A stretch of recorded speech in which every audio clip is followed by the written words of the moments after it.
Ana, doctor Cuba, ¿cómo está? Muy buenos días. Muy buenos días, yo saludo a Perú y a todos sus oyentes. ¿Qué tal, doctor? Todos somos seres humanos y a partir de eso manejamos nuestros propios intereses. Yo no voy a pretender que usted sea objetivo. Pienso que la objetividad solamente la maneja Dios, esa es mi impresión. Pero digo, en este tema que yo le voy a plantear, menos todavía le voy a pedir objetividad, considerando que usted es médico y entiendo que usted va a defender, aunque de repente inconscientemente, al Colegio Médico del Perú. Pero sin embargo, usted puede tener una impresión sobre cómo podemos sumar esfuerzos frente a este incidente, considerando que tenemos un enemigo común, que es el coronavirus.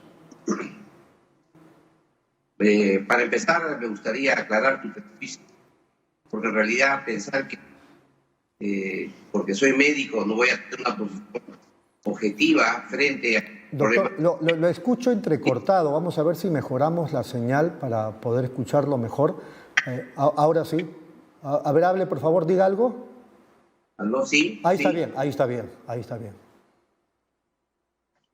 Me explicaba que es bien complicado poder vencer su prejuicio sobre la profesión médica, es muy complicado, pero en realidad aquí no se trata de la profesión médica. Podría referirme de igual manera con los policías, con los militares, o como la gente que trabaja en los servicios sociales.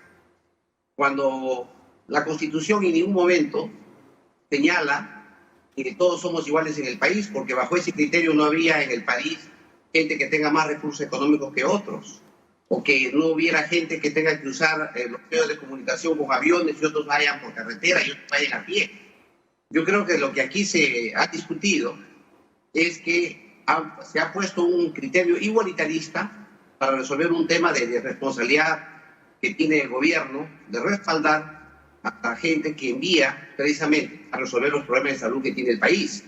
Y me refiero que no solamente son los médicos, son los profesionales de la salud y son también los policías y militares, que también ellos han sido en su respectivo momento evacuados a Lima. Yo creo que la posición que ha tomado el presidente ha sido lo adecuado. Ha enviado el propio avión presidencial y este es un gesto más que suficiente para deslindar la objetividad que se tiene en una acción de gobierno. Por otro lado, también hay que señalar que no es tanto las expresiones del ministro lo que a mí me preocupa, porque finalmente son expresiones y en un momento de estrés uno puede plantearlas, sino en realidad lo que me preocupa es la estrategia que ha tomado para luchar contra la pandemia, que desde nuestro punto de vista es equivocado, porque debió haber hecho un enfoque comunitario y ha hecho un enfoque hospitalario que nos está generando no solamente vidas humanas, sino también nos está generando que la propagación del virus no se haya podido cortar en la comunidad y sigamos teniendo cuarentenas más prolongadas. Partiendo de eso, ¿es falso entonces lo que sostiene, lo escuchamos el domingo en Cuarto Poder, el doctor Elmer Huerta, oncólogo, y luego ayer cuando entrevistamos al ingeniero Sotil? ¿Eso es falso? ¿Usted no cree que estemos en la meseta o cerca de la curva, que esas son pamplinas? Yo no podría decir eso. No podría decir que es falso o es mentira, porque en realidad ellos, según ha dicho el doctor Huerta, él maneja un paper, un documento confidencial que aún no se ha publicado y que cuando se publique se va a demostrar lo que él dice. Yo todavía no he llegado a ese nivel de acceso al poder para poder darme cuenta y poder revisar ese documento. Lo cierto es que hay unas cifras que generan incertidumbre en el número de infectados, porque las pruebas rápidas tienen un nivel de error bien grande, el número de los cadáveres también que hay tiene otro nivel de error, porque hay problemas en quién debe dar el certificado de defunción, si es el médico que trata al paciente o un burócrata del Ministerio de Salud.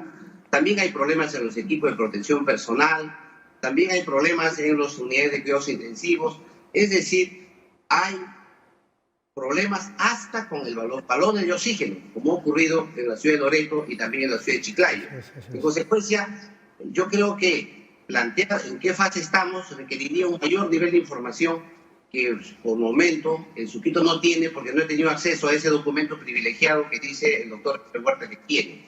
Pero sí yo puedo decir que tal como va el nivel de infección, poco a poco vamos a alcanzar la curva, eso es inevitable, por el efecto rebaño, por la acción colectiva. Y en consecuencia, poco a poco los casos van a ir disminuyendo.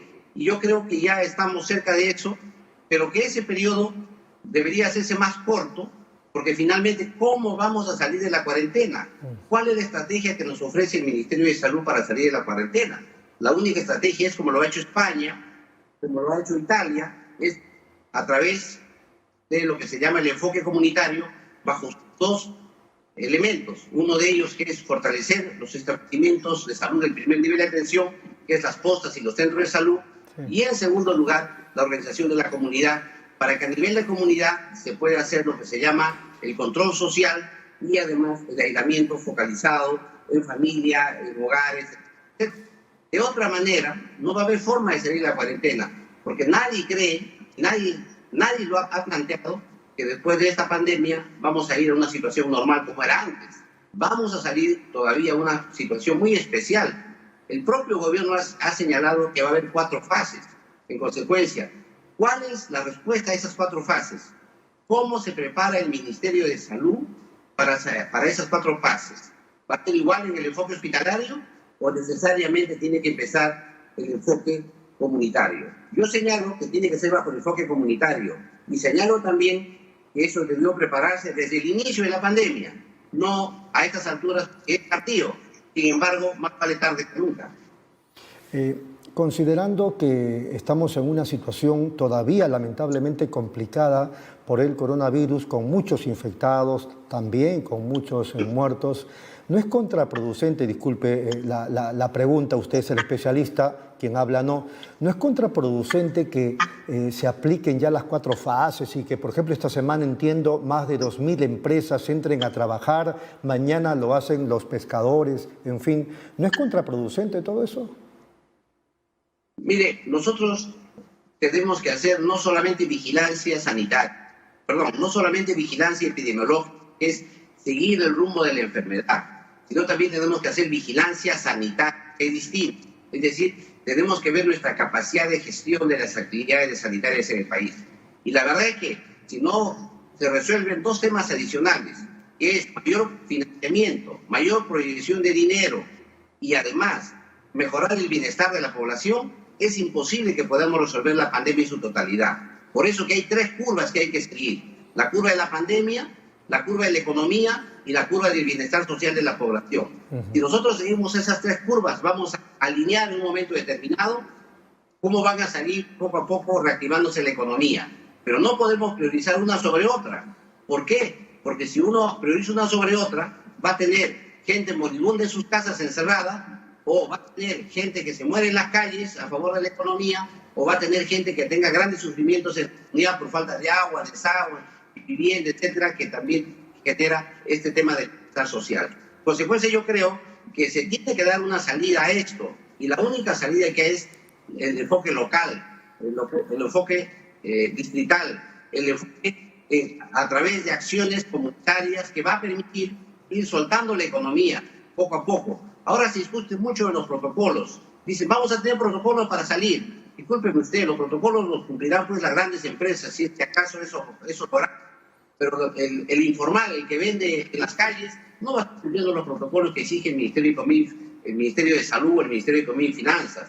Y ahí lo que se tiene que hacer es mucha educación sanitaria de los compradores, de la población en general, para hacer este trabajo. Y este trabajo solamente lo va a hacer el enfoque comunitario, con la comunidad, etcétera. Pero hay un dato adicional aquí. Sí. Ahora estamos con la palabra protocolo sanitario de moda. Sí. Y queremos que todas las empresas protocolo sanitario. Lo único que va a lograr eso es finalmente que aumente la informalidad.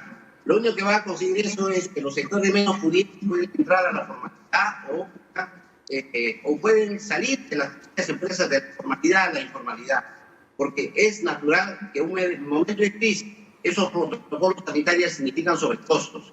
Y evidentemente las pequeñas empresas, los informales, no van a poder subir esos gastos. Lo que se tiene que hacer aquí es al revés, desde abajo, desde la comunidad, ir organizando la población. Y aquí hay una idea central. Mire, los 10 mandamientos que tiene la Iglesia Católica datan de más de 2000 años. Sin embargo, en cada lugar hay una parroquia que tiene la función de repetir los mandamientos, de explicarlos en casa con cada completo, cómo se aplica en cada familia, en cada hogar, en cada vecino.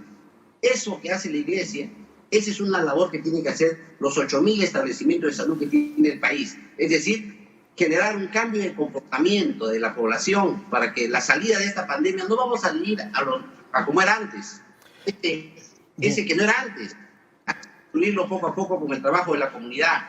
Y esa es la tarea que tiene que hacer el sector salud: informar, educar, comunicar, dar ejemplos concretos, métodos científicos, hacerlos de modo simple para que la población los comprenda, dar ejemplos de la vida real, ejemplos de su barrio, de su cuadra.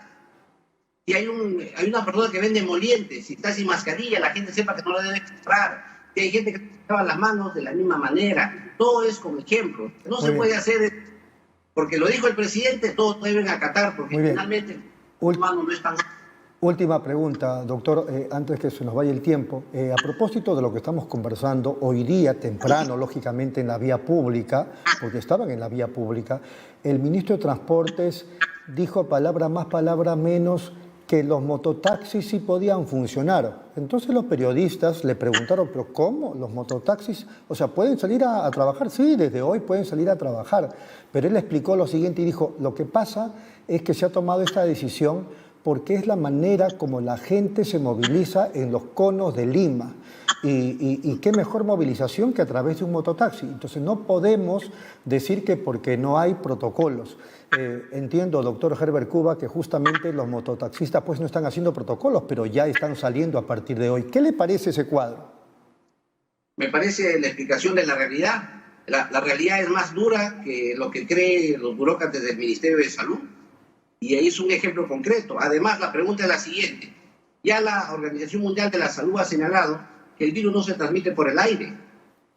El virus se transmite por la cercanía y por la saliva que se esputa. En consecuencia, no es necesario, si un motocar, si está abierto, al aire libre, es más sano que ir en una cabina encerrado, ¿no? Así es. Por supuesto que sí. Lo que sucede es que esas actividades que se van a realizar tienen que verse caso por caso, en la comunidad, en la zona. ¿Qué motocar no deben salir? Porque hay motocar también que están cerrados.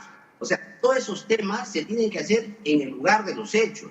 Yo creo que aquí hay una tendencia a decir que porque el presidente lo dijo, es una frase, eso se llama en realidad. Eso se llama realismo mágico. No vivimos en el realismo mágico. Aquí lo que hay que hacer es que esas palabras que da el presidente, que son medidas justas, las cosas que hay que hacer, hay que cumplirlas. Pero para que eso ocurra, hay que trabajar mucho en el nivel local, en la comunidad, en el cambio de comportamiento.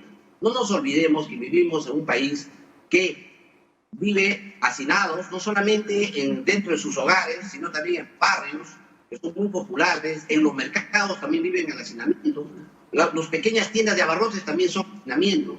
Y en general se vive en el hacinamiento en el país. Y en consecuencia, esas medidas que se toman desde arriba para decir hay que cumplir el protocolo que dé el Ministerio de Salud para abrir restaurantes, bueno, pues lo cumplirán 4 restaurantes de Lima, pero el restaurante de barrio, el informal, el señor que vende en su carretilla, con toda seguridad, que va a vender más que los otros restaurantes, y esos protocolos van a venir la policía, los va a requisar y van a correr a la otra esquina y va a seguir lo mismo, porque eso es el Perú. Para trabajar ese sistema de crear grandes protocolos, lo que vamos a hacer simplemente vamos a aumentar la discriminación en el país, la desigualdad.